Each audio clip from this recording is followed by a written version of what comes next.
Hello again, Sheen McQueen here. It's been a while since I've uploaded, and the reason for that is just that I've started watching the news and decided that I should start to get ready. When preparing for the apocalypse, you might start to wonder about tactical gear and ask yourself, what is the most tactical? What will give you the greatest edge against the other survivors? And I found this inspiring image. What better way to defeat Negan than to portray him as a soy jack?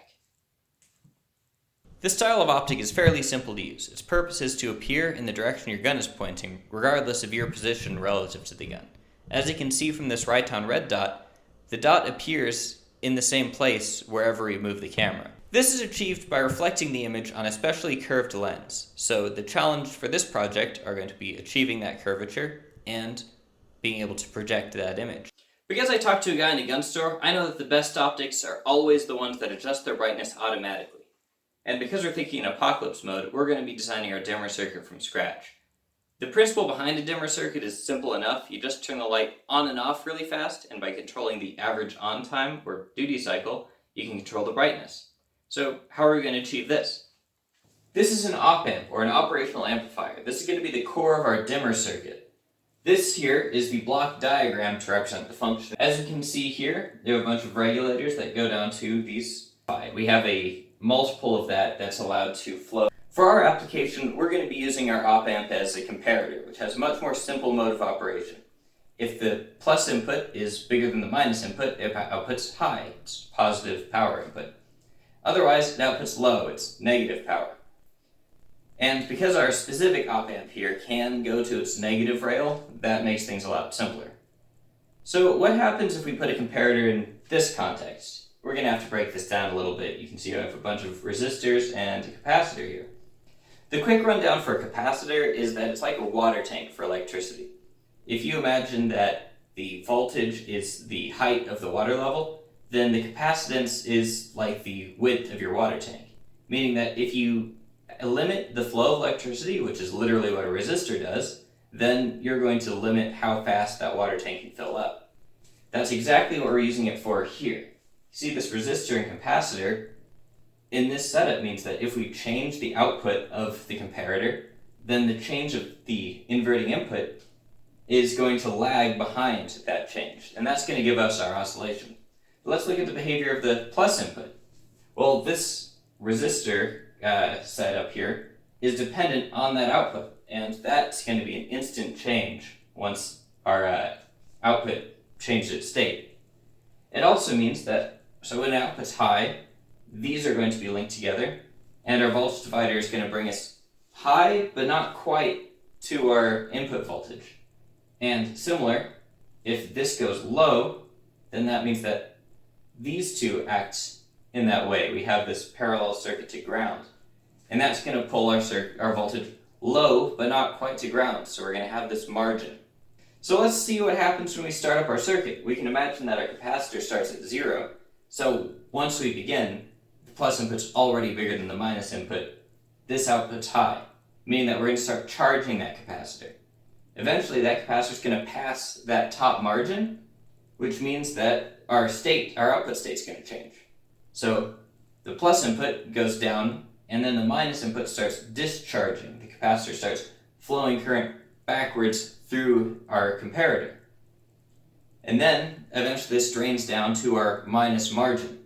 And then it starts up again. We get this, what's called a shark tooth wave.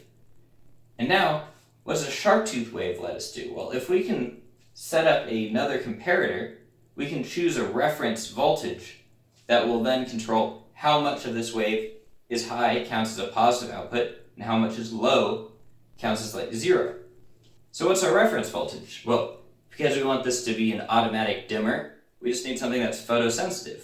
Here's a photoresistor. This type of photoresistor that I have will become more resistive the darker it gets, and less resistive as it gets brighter. So let's put it into this resistor divider, and that allows us to create a reference voltage depending on the light levels that it's going to get. We just use that to compare, and let's throw a transistor at the end because op-amps and comparators can be really bad at driving current.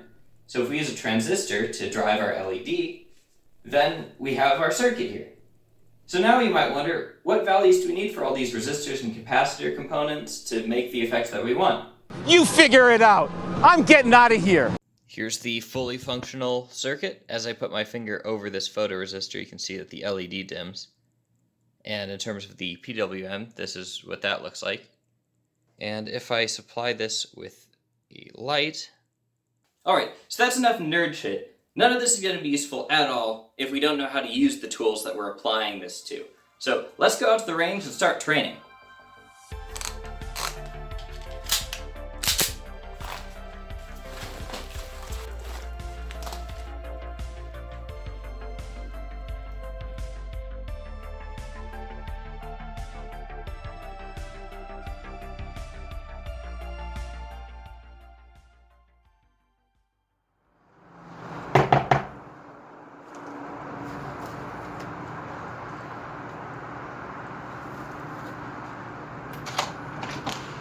Mr. I'm gonna have to take you in. It is tequila time.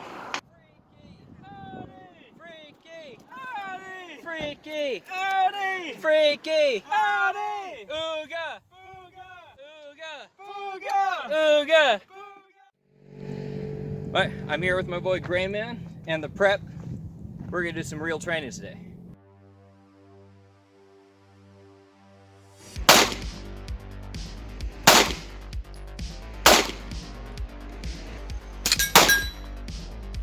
My philosophy is to always be the most dangerous person in the room, even when you're outside. Down, up, unholster, shoot, reholster, down. Down, up, done.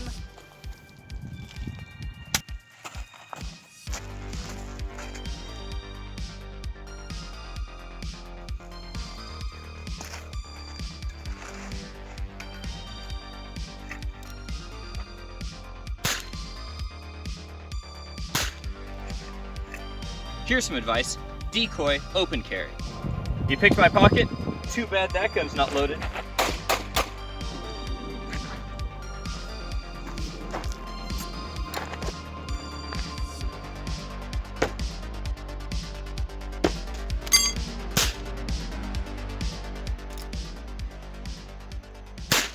When training, I print out a picture of my worst enemy, and I tape him up behind me, so he can see me, judge how I'm doing, force me to do better.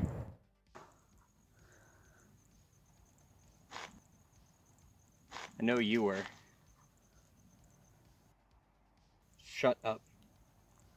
Shut up. Ugh!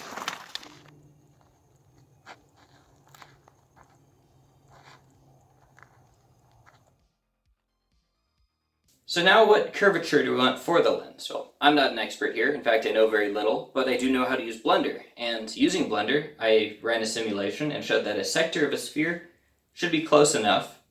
With that information, I 3D printed this, which is the Optic frame, I guess. And knowing the shape that I want and how to 3D print, I 3D printed this. Here's a curvature reference. You can see it's pretty blocky. Now, how do I translate this to a lens? Well, first we start by melting paraffin wax. I thought I was done melting paraffin after the aluminum project, but turns out that as long as you have paraffin left, you are not done melting it.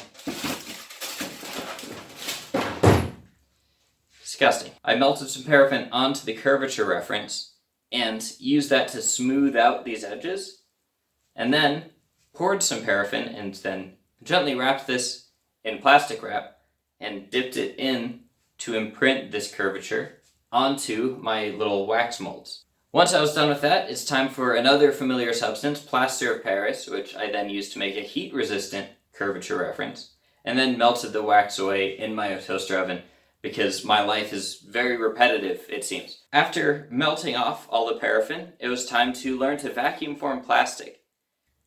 Turns out that vacuum forming is stupid easy. You just get a flat surface like the bottom of a pan, you drill a hole into it, and then you apply that to the vacuum pump that you got from your necklace making project. You duct tape a sheet of type 1 recyclable plastic over your curvature reference, duct tape the sides to make a kind of airtight seal, pretty close enough. Start the vacuum pump, and apply a heat gun, and ta-da, you get your shape. Once you're done with that, you can just cut out your shape with some scissors, and I decided to hot glue for this first prototype, because who doesn't love a bit of hot glue?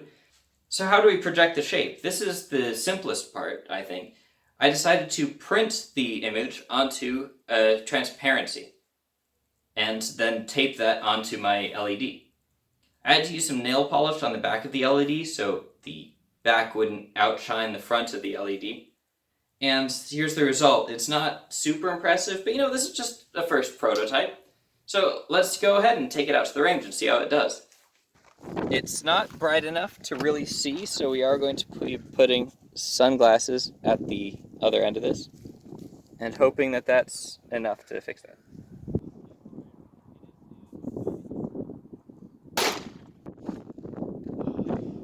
My turn! You want to hit the steel target anywhere?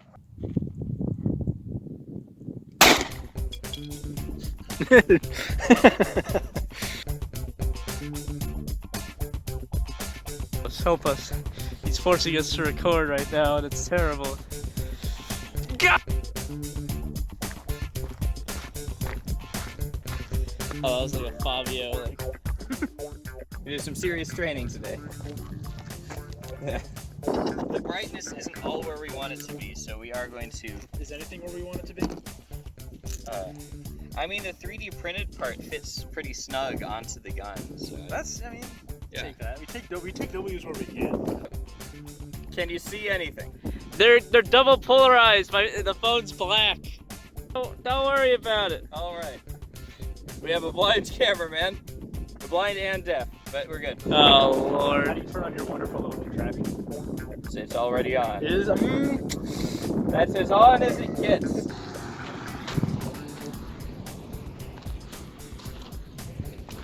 What do we do now? Well, we can. How's your throwing knife skill? Actually bad.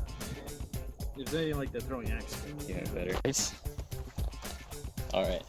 Show us how it's done, 'cause I don't know how to throw it. Neither do you.